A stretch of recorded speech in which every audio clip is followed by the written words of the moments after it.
Pakistan PoK रे धीरे धीरे स्थिति अनायत्त हेउथुबा बेले बलूचिस्तान रे पुणी थरे आंदोलन एवं विद्रोह तीव्र होईछि। बलूचिस्तान रे आंदोलनकारी मानक आक्रमण रे पाकिस्तान सेनार 42 जन जवान निपात होइछन्ति।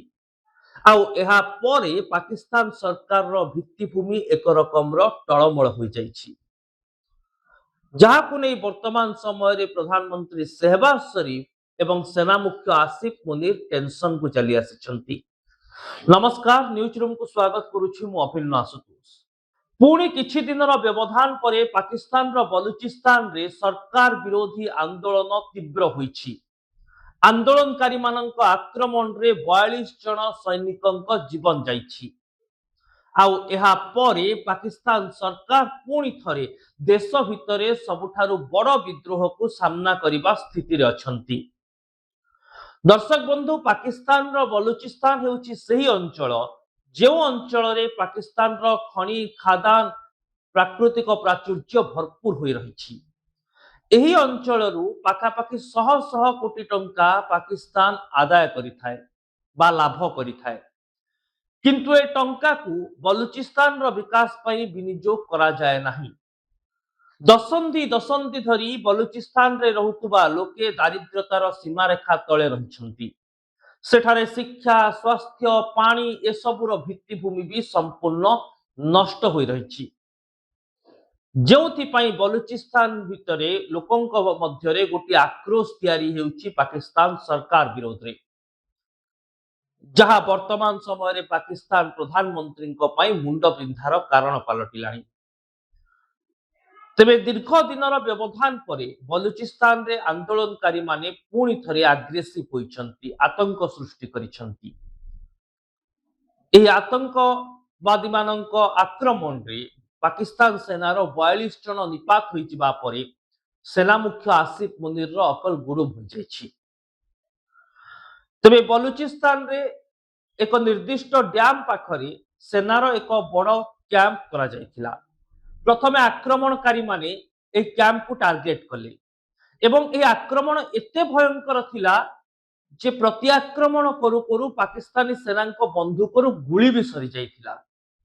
आउ घटना स्थल रे 4 जन जवान को निपात करि दैथिले आंदोलनकारी। ता सहित 18 जन जवान को किडनैप करि नैथिले एवं एही 18 जन जवान को किडनैप करि नैथिबा आंदोलनकारी माने पाकिस्तान सरकार सामना रे किछि निर्दिष्ट दाबी रखिथिले। हेले दर्शक बंधु, आश्चर्यर कथा हेउछि पाकिस्तान रो सरकार सेना एते अपारग जे सेमाने आंदोलनकारी सहित गोटे डील करि पारिलेनी। आउ एही डील विफल होई जिबा जोगु आंदोलनकारी माने 18 जन जवान को भी मारि देले। सेही भली ढंगरे सेनार आउ एक कारकेड उपरे सुइसाइड बॉम्बिंग करी आतंकवादी माने आउ किछि सैनिकन को टार्गेट कले। एमिति मोटामोटी भाबरे किछि दिन भितरे बा एक सप्ताह मध्यरे अंततः पाकिस्तान रो बलूचिस्तान रे 42 जन सैनिकन को जीवन जाई सारिछि। आउ सैनिक मानन को बंचेबा पई सरकारकर सब उद्यम भी फेल मारिछि। एहा परे प्रधानमंत्री शहबाज शरीफ और सेना मुख्य आसिफ मुनीर को अकल गुरुम होई जाइछि जे से माने करिवे कोन। कहीं बलूचिस्तान जो आंदोलन रही से आंदोलन पूर्वर भी रही आसी, किंतु वर्तमान चिंतार विषय होउछि पूर्वर ए तमाम आक्रमण प्रति आक्रमण बलूचिस्तान बलूची लिबरेशन आर्मी करुथिला। सेठारे पाकिस्तान विरोध रे जो आंदोलन तैयारी होउथिला तार नेतृत्व बलूची लिबरेशन आर्मी नै आसुथिला, किंतु वर्तमान ए सब आक्रमण जहा होइछि से आक्रमण टीटीपी करिछि, अर्थात तेहराक ए तालिबान पाकिस्तान आर्मी। ये गोटे आतंकी संगठन जे बलूचिस्तान रे लोकंक सुरक्षा पाई मोर्चा संभाली दाबी करुछि एवं तालिबानी नेतृत्व तालिबानी चिंताधारा द्वारा यह संगठन परिचालित हुए। एणु बलूचिस्तान रे केवल सैनिक जे मरिचंती पाकिस्तान रो ता नुहे, पाकिस्तान सेना सामना रे आउ एक नुआ आंदोलनकारी संगठन बा आतंकी संगठन टीटीपी तेहराक ए तालिबान पाकिस्तान छिड़ा हुईछि। एणु बलूची लिबरेशन आर्मी को काउंटर करी करी थकी पड़िथिबा पाकिस्तान एबे टीटीपी को केमती सामना करिवो ताहा हेउची सबुठारु बड़ प्रश्न। ତେବେ ଇଏ ତ ଥିଲା ଦର୍ଶକ ବନ୍ଧୁ ବଲୁଚିସ୍ତାନର ସ୍ଥିତି। ପିଓକେର ସ୍ଥିତି ତ ଆହୁରି ପାକିସ୍ତାନ ପାଇଁ ଦୁର୍ଭାଗ୍ୟଜନକ। ପିଓକେ ବାସୀ ବର୍ତ୍ତମାନ ପାକିସ୍ତାନ ଠାରୁ ସ୍ୱାଧୀନତା ଚାହୁଁଛନ୍ତି। ସେମାନଙ୍କ ଭିତରେ ଭାରତ ସହ ମିଶିବାର ଆକାଂକ୍ଷା ବୃଦ୍ଧି ପାଉଛି। ସେଠାରେ ସରଫରୋଶୀ କି ତମନ୍ନା ଗୀତ ଗୁଞ୍ଜରିତ ହେଉଛି।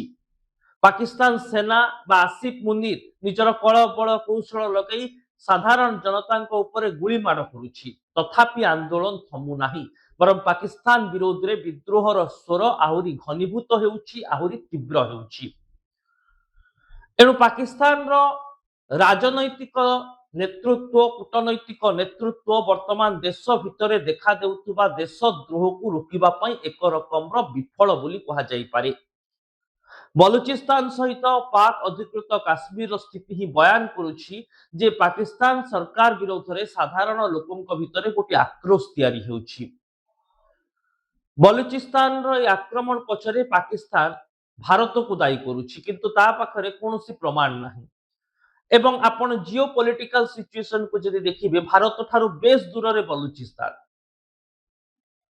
ବଲୁଚିସ୍ତାନରେ ହେଉଥିବା ଆକ୍ରମଣ ପଛରେ ଭାରତର କୌଣସି ସମ୍ପର୍କ ନାହିଁ। କିନ୍ତୁ ସ୍ୱାଭାବିକ ଭାବରେ ପାକିସ୍ତାନ ଭିତରେ ଯେତେବେଳେ ଆନ୍ଦୋଳନ ତିଆରି ହେଉଛି, ଆନ୍ଦୋଳନକାରୀ ପାକିସ୍ତାନ ସରକାରଙ୍କ ଠାରୁ ମୁକ୍ତି ଚାହିଁବା ସହିତ ସେମାନେ ଭାରତ ସହ ମିଶିଯିବା ପାଇଁ ନାରା ଦେଲେଣି। ଯେଉଁଥିପାଇଁ ପାକିସ୍ତାନ ପ୍ରଧାନମନ୍ତ୍ରୀ ବିଳିବିଳି ହେଉଛନ୍ତି। ପାକିସ୍ତାନର ତମାମ ମନ୍ତ୍ରୀଙ୍କର ଅକଲ ଗୁଡୁମ ହୋଇଯାଇଛି। ଆଉ ଆସିଫ ମୁନିର ନିଜର ଅପାରଗତାକୁ ହିଁ ଜାହିର କରୁଛି। ନା ଆସିଫ ମୁନିର ନିଜର ସେନାକୁ ନେଇ ଲୋକଙ୍କ ବିଶ୍ୱାସ ଭାଜନ ହୋଇପାରୁଛି, ସୁରକ୍ଷାକୁ ମଜବୁତ କରିପାରୁଛି, ନା ଆସିଫ ମୁନିର ସ୍ଥିତିକୁ ନିୟନ୍ତ୍ରଣ ବି କରିପାରୁଛି।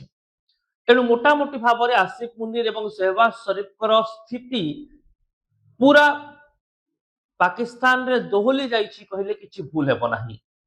କାହିଁକି ନା ନିଜ ଶାସନ କାଳର ସବୁଠାରୁ ବଡ ବିଦ୍ରୋହକୁ ସାମ୍ନା କରୁଛନ୍ତି ସେହବାଜ ଶରୀଫ ସରକାର।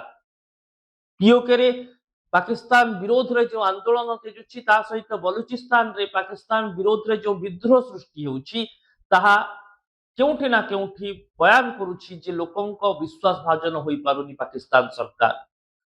ଆହୁରି ବଡ କଥା ହେଲା, ଏହି ଆନ୍ଦୋଳନକାରୀ ମାନେ ପାକିସ୍ତାନ ଠାରୁ ମୁକ୍ତି ପାଇବା ସହିତ ଭାରତ ସହ ମିଶିଯିବା ପାଇଁ ନାରା ଦେଲେଣି।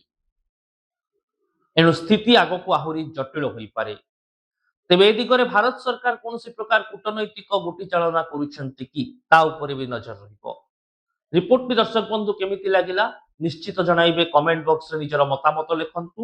यूट्यूब फेसबुक रे आम चैनल को सब्सक्राइब करंतु, वीडियो को लाइक और शेयर करंतु। रहुछि नमस्कार।